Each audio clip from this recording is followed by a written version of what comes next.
Resident Evil Requiem might be getting DLC sooner than expected, and the DLC might be in development as we speak. Resident Evil 9 has now been released, and the growing consensus is that Resident Evil Requiem is a really great game, many saying that this is the best Resident Evil game in the franchise. There are various amounts of reasons for this game being Game of the Year worthy, one of them being that the game is a best-selling game right now for PlayStation and even for the Nintendo Switch 2 right now in the UK, according to some reports. What's also interesting is the game is very big on Steam right now, and it currently holds the biggest launch for Steam for Resident Evil, and it currently has over 300,000 lifetime players. So 300,000 people have bought this game on Steam. Now, the biggest reason I'd argue the game is succeeding for Capcom is them bringing back Leon S. Kennedy,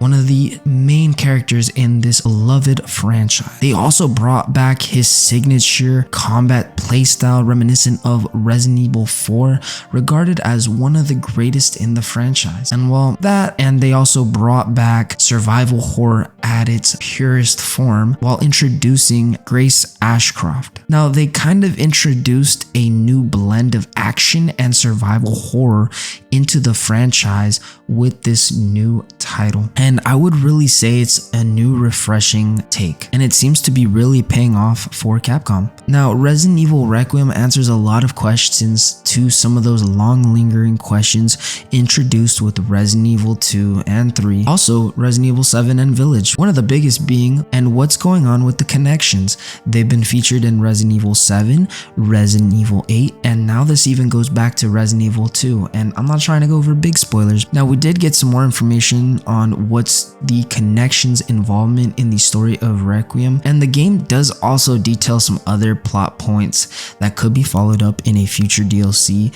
in the distant future.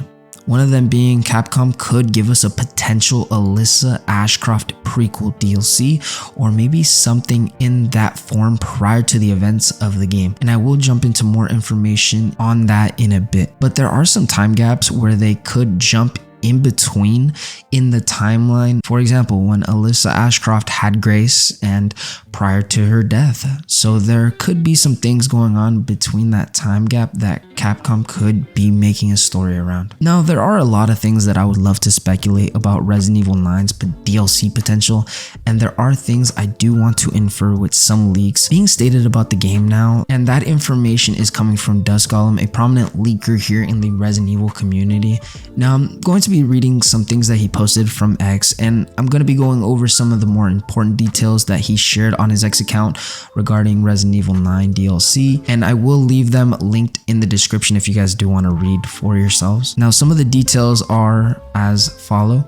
The game's DLC is late into development, and the DLC was originally conceived to help space out the release between RE9 and the upcoming Code Veronica and Zero remakes back when RE9 was slated to come out in 2025, but it got delayed. So the DLC should be releasing in a far closer window, especially with Code Veronica remake slated to be announced this year. Furthermore, Alyssa had a playable version of her rigged up that he had heard about, but was likely scrapped because it was not playable in the main game, but it could be made for some DLC thing. Additionally, he recently has been hearing a few things in the grapevine where there was more potential of there being a DLC for Leon. He does not know the scope of RE9's DLC outside of it existing. If it is a DLC, it's gonna be Leon focused. And it also could explain why he knows of Alyssa being playable, but originally it was made for some DLC bonus mode,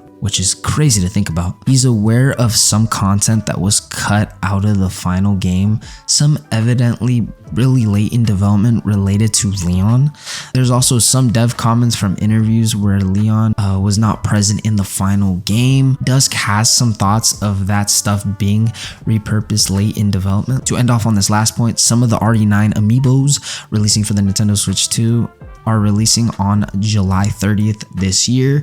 This could add weapon skins and more, and maybe a bigger DLC marketing push for this game. That's gonna have to wrap up this video, guys, and honestly, all of this sounds really crazy. My guess is going to be that there are going to be some story DLCs, maybe similar to Resident Evil 7. If you played that game and its DLC packs, there are stories centered around the events before the game and even after, which is crazy. And I think that's the approach they should be taking.